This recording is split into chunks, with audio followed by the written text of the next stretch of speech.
Oh, I was almost a victim. I almost fell for the hype. I'm gonna tell you things about the Model Y that nobody's saying. Here comes the real review of the Tesla Model Y. Hey Grok, is the Model Y the perfect vehicle for most people? Well, it's pretty darn close. Hey, welcome back to the channel, whether you're a longtime viewer or a new subscriber. I appreciate every single one of you. You could be anywhere in the world, but you're here with me. So I spent quite a lot of time with the Tesla Model Y. I'm not an owner, and I think that kind of helps because I'm not so biased. I've had it twice, and the third one I spent an extended amount of time with it. I had it, and when I initially checked it out, I was like, this is amazing. This is awesome. And while it is really good, there's some things that, you know, after the dust settles, you start thinking like, is it really all that? I mean, don't get me wrong, it's the #1 seller for a reason. But there's things about it that, you know, can be a little deceiving at first just because you're in love with something new. One of the first things that stand out to me is it's still a Model Y. The #1 selling electric vehicle, at one time the #1 selling vehicle, and there's a reason for that. The Model Y is more accessible, it's more welcoming for most people. It does everything you would need for a daily driver, for a smaller family.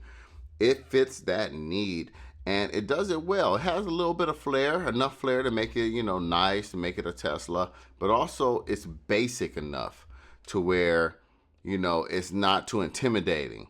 It fits everybody's needs, like generally speaking. And that's a good thing. That's why Tesla prioritizes it. That's why accessory companies are reaching out to me like, hey, are you getting a Model Y? Because we have all these accessories because so many people have them, right? So, but here's what it is. After spending a lot of time with it, it just felt like a regular Model Y. I mean, yes, we have interior lighting, right? Yeah, there's little tweaks here and there, but it just felt like a Model Y, or in other words, dare I say it, a little boring, just a little boring. It doesn't really have the flair. Yeah, it might look more striking from the exterior. The front looks different. It has that front camera that everybody's excited for, ecstatic about, that Tesla's going to utilize later for full self-driving. It has that. It has those rear seats that drop, press of a button, and also come back up, right? They rise like the Undertaker, press of a button. That's cool too. It has that rear screen that kids love, yes. And it also has the latest hardware. The suspension feels better. So there's a bunch of little things that really makes it nice. All well and good. But when I took it on a longer drive, when I really spent a lot of time in the Model Y, I was like, oh. And then if we're talking about the rear wheel drive version, oh, I know it makes the most sense economically because of the price point. It just doesn't feel special at all after a long time of driving it. Honestly, if I was in the market for a Model Y, I would spend a little more and get the all-wheel drive. I know the interiors are the same. I know the audio's the same on the rear wheel and the all-wheel drive, but I'm just saying, just having that a little more fire, right? A little more pickup, a little more excitement. That's what I would do. But, you know, again, it's a safe vehicle for most people. Now, if I did, like I said, if I did buy this, I would probably be more biased and say it's the best ever and it's really good. I'm not saying it's not good.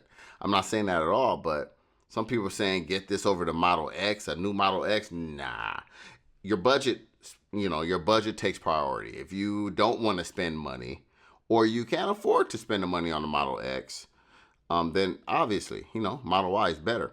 But if you are thinking about getting a new X and then there's a Model Y here, the new X to me is better. Now, used X with mileage and all that, man, it's a little more comparable, right? But the Model X is just in a different class. But the Y is great. If you think about the Model 3 and the Model Y, they're so close in price, you might want to get the Model Y, right? But the Model 3 is nice too. And then I have a video about the Model 3 long term, but again, I own it. Am I biased? I don't know. So I'm gonna go through the whole vehicle and I'm gonna show you some of the things I like, some of the things I don't like. And just know that you gotta do what's best for you. And the Model Y rear wheel drive variant is great. It's amazing for most of you. But if you're looking for something a little more special, I don't know if that's the one. So regardless of which Tesla you have wireless chargers, and they're all right. Every single Tesla I have, it overheats my phone and I forget to flip it over to cool it off. And sometimes it's a little low to see my notifications, even though I'm driving, I know, but you want to glance down. The best wireless charger you can buy is from MagBack. Trust me, it's beautiful in its design. It goes, look at the back of it, it looks Tesla inspired.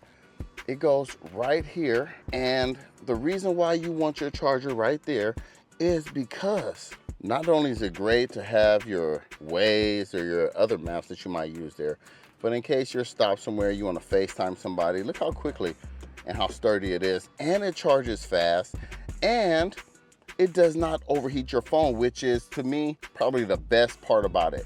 And of course, you know, having it here looking stealth, looking like it's a part of the Tesla ecosystem right there. It's a beautiful setup. They also give you an extension, so you connect it, you fish it around down below, and you plug it in.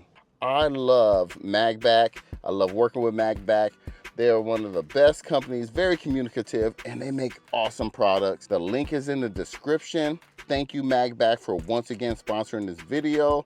And you'll see all my Teslas have this MagBack charger. The Tesla Model Y 2026 rear wheel drive variant is the perfect EV for most people. It's not flawless, and I'll talk about that in a minute. But for $37,000 with the federal tax credit of $7,500, it's a steal for what you get. Or, you know, without that tax credit, you spend $44,000. But this vehicle has a lot going for it. Obviously, Tesla has refined. They know what they're doing when it comes to making a vehicle for the masses. And, you know, that's actually one of the flaws or problems with the Model Y. So for me, number one is where I live, I see them everywhere. Everywhere. So unless you spend extra money to get your own color, that's, you know, you don't see as much. Or if you get like a wrap, you're going to see a whole lot of Model Ys. And I mean, that's a good thing, right? That says that it's a nice product that people want it. But that's probably the first thing. The second thing that keeps it from being perfect is this mirror right here. Like when you try to look out the back, you can't see anything. Look how small that is. Now, I don't know if that's just a theme of SUVs. It's hard to see out that back window.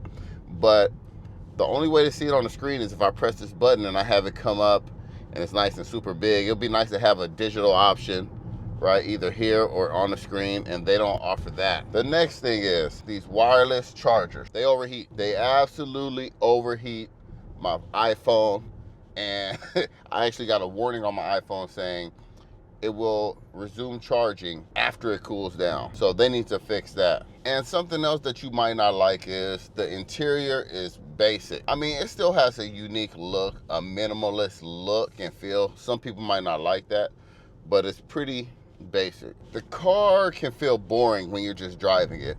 And that leads me to my next big thing. If you have an older Model Y, yes, you'll have an older hardware 3. You won't have hardware 4. But besides that, should you upgrade?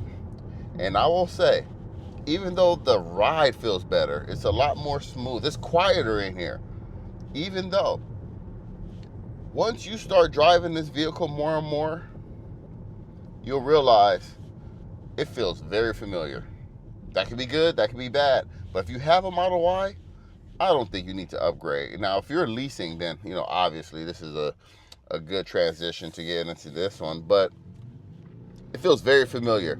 You know, when you get on the road and you get used to this Model Y, it doesn't blow your mind. It looks different, right? It has the unique features. It has the interior lighting. But when you're just out and you're driving, it feels so much like the old Model Y that, you know, I forgot I was in a new Model Y because I spent more time with it. I'm just not going to glaze the Model Y because I spent more time with it than just, you know, picking it up, looking at it, and reviewing it. It feels very familiar, and that, like I said, that could be good, that could be bad, but don't think if you're coming from an older Model Y and you're getting this Model Y that it's going to be a huge difference, or at least you'll feel it on a day-to-day basis. You know, it's a vehicle, you're going to drive it. It has nice additions, so I'm not saying it doesn't, but just don't think your mind will be blown from the old Model Y to the new Model Y. That being said, it has some great things, right? It's a perfect car for most people because of what it brings to the table. And a lot of those things are because it's a Tesla, right? And you can feel how you want to feel about Teslas. But having a Tesla, the software, the technology is second to none. And I think that, you know, you spend most of your time inside of a vehicle. You spend most of your time driving it. So that's where you want the most innovation. That's where the software updates that keeps this car feeling new, that's where it really matters, because you get any other, now there are some, like if you get a Rivian or a couple other manufacturers, they do software updates, but not like Tesla. So most cars, you buy it, you have it off the lot for a little while and it gets old. That's not the case with Tesla and Model Y. But the thing is, the same features that you get in the least expensive Model Y, you get on the higher end Teslas too. So they don't skimp on that stuff. That's what makes it a great value. You get all that, you get a zippy vehicle, 5.4 in 60 seconds. Now, if you want the all-wheel drive, because of maybe, you know, where you live, road conditions, inclement weather, you will spend a little bit more, and it's a little bit faster. But everything else is the same. So if you don't need the all-wheel drive, you get more range with this one.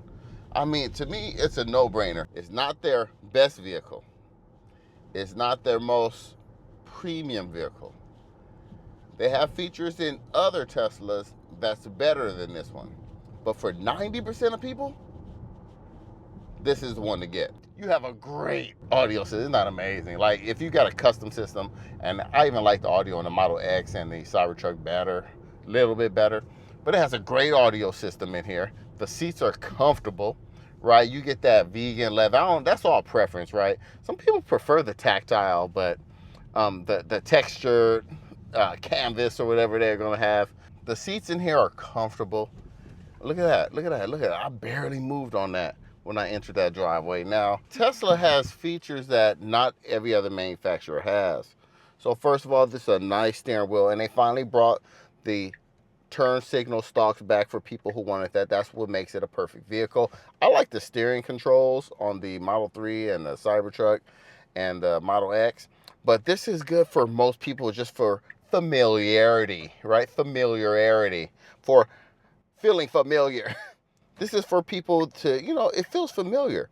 They feel comfortable with that. It's a nice steering wheel, perfect size. And then you get this clean screen. Now, Tesla goes with a minimal interior. You can say what you want about that. You might like it, you might not. But I think that stalk kind of throws off the symmetry. Because look at it, it looks nice and clean. And you got that, and it's all right. You know, it's whatever. But you got that lighting, ambient lighting that makes it more futuristic, that goes all the way to the back, right?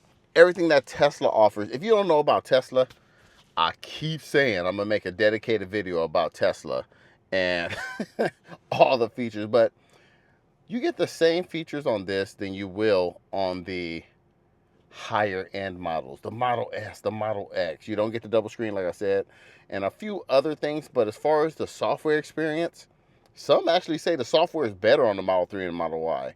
As far as like the full self-driving and the hardware, I find that they're about similar, but some will argue that. Now you get all your Tesla fun. You get your theater, right? You can watch YouTube, you can watch Netflix, TikToks. You can listen to your music streaming services, whatever you like. It has Spotify, Apple Music. It has all that, right? And it has Google Maps. It has all the fun games that you see on, the YouTube shorts and the TikToks. It has all that. It has all the toy box stuff that you see, right? The karaoke, the boombox, Sketchpad, it has all the farts. My kids love those. It has all those things. So it is truly a Tesla. So you'll have fun with that. It has ventilated seats. It has, you can control the seat, the passenger seat when you're not driving. It has heated seats in the front and back. It has, different modes. I put it in chill when my mother-in-law or my son's driving, right? You have an efficient vehicle. And like I talked about the full self-driving, you have what most people are starting to love now, Grok. Hey, Grok, is the Model Y the perfect vehicle for most people? Well, it's pretty darn close. It's spacious, efficient, and packed with tech. Over 300 miles of range, zippy acceleration, and a giant touchscreen that's basically a tech nerd's dream. It's got room for five, decent cargo space, and a 5-star safety rating, which is a big win for families or anyone hauling precious cargo. Plus, it's the world's best-selling car for a reason. People love it. But perfect? It's missing Apple CarPlay and Android Auto. Who needs Which that? can be a deal breaker if you're glued to your phone's ecosystem. The minimalist interior might feel cold to some, and the build quality's improved, but still not quite luxury level for the price. Also, that full self-driving hype, it's more like fancy driver assist. Don't expect it to chauffeur you around like a robot butler. If you want low running costs, techie vibes, and eco cred, it's a fantastic pick. But if you're all about plush interiors or need a third row... Okay, Grok, I'm done. Thank you. Hey, Grok, are you going to take my job as a content creator? No worries, I'm not here to steal your spotlight. As for taking your job as a content creator, nah, I'm more like a helpful sidekick. All right, see you later, Grok. Man, I'm about to lose my job to Grok. You hear that? They just gave you a full review right there. No, it's not perfect. And Grok is correct. There is no Apple CarPlay. And I've been driving Tesla since 2020, and I don't miss it. I don't need it. I've had it in other EVs, and it's cool. But if you love it, no, I think Tesla's system is not just competent, it's really good. There's no Android Auto. It has a zippy navigation system here. It has, you can see where the superchargers are, of course. If you're planning a trip, like I went to Napa the other day in a Cybertruck, it will calculate a route for you. Look how quick that was, right? And it's bringing it up. It will tell you how many charging stops, where to stop. Look right here. Right now, I'm at 27%. I only have 93 miles, but it's telling me to stop and charge right now in Chino, then charge over here in Lost Hills. I've been there before, and it actually shows you, my reception is not that great out here, but it shows you, this is a Denny's right here. It shows you what's open, right, to eat, to use the restroom, different things like that, different places. Then it tells you how long you're gonna stop there for. And then here's the next one. And then you made it there, and it's trustworthy. And a whole different video on road trip. I actually have one in my Cybertruck, so if you want to know what, a road trip is like in a Tesla, you can watch that video. But man, I'm telling you, and it talks about not being premium. Let me tell you how I feel about that. Because lately, at this price, we have a Hyundai Kona EV, and it is way less premium than this. This feels like night and day different. And one thing I really like is this new, look, I have a ledge just rest my arm on when I'm driving. I'm not even joking. It's a comfortable interior. It looks premium.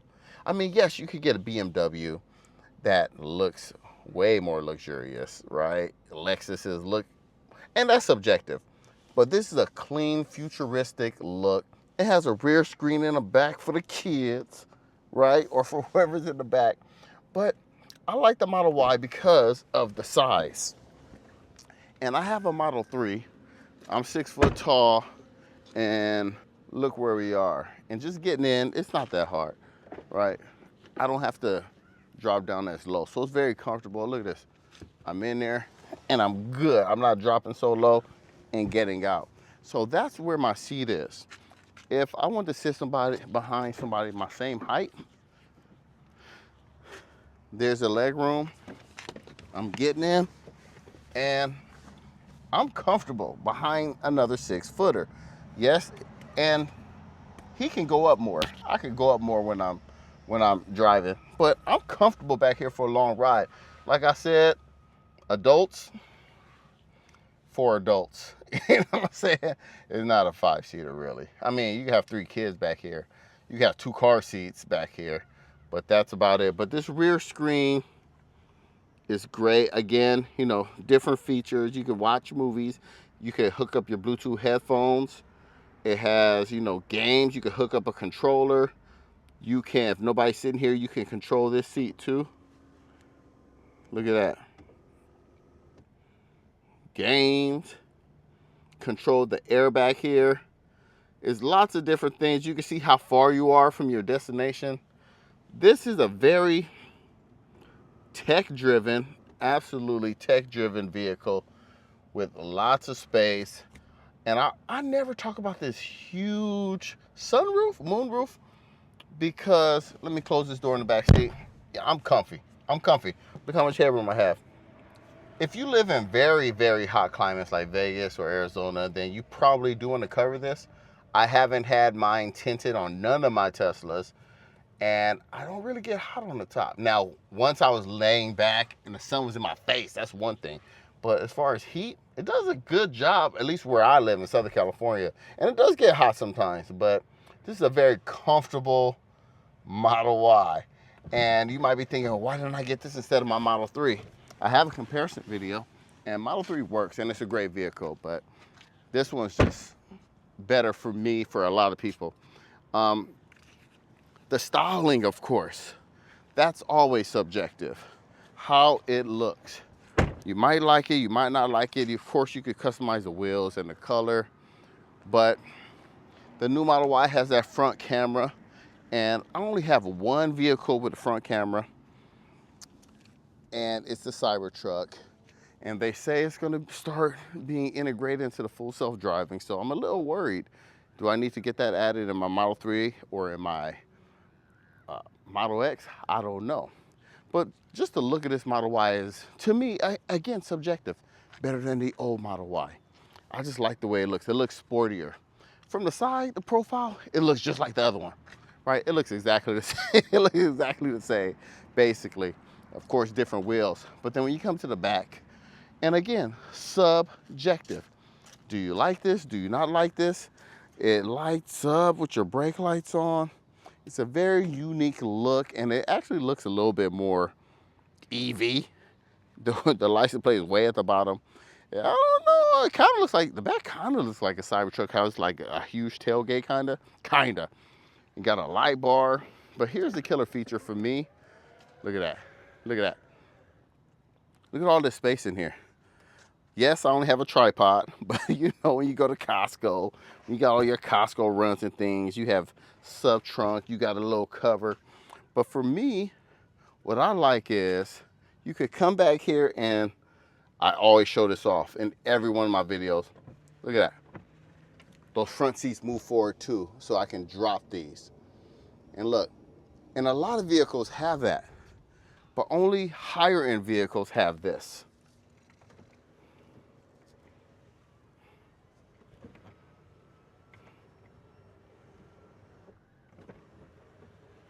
Look at that. They come up and they drop. Come on, man. Come on.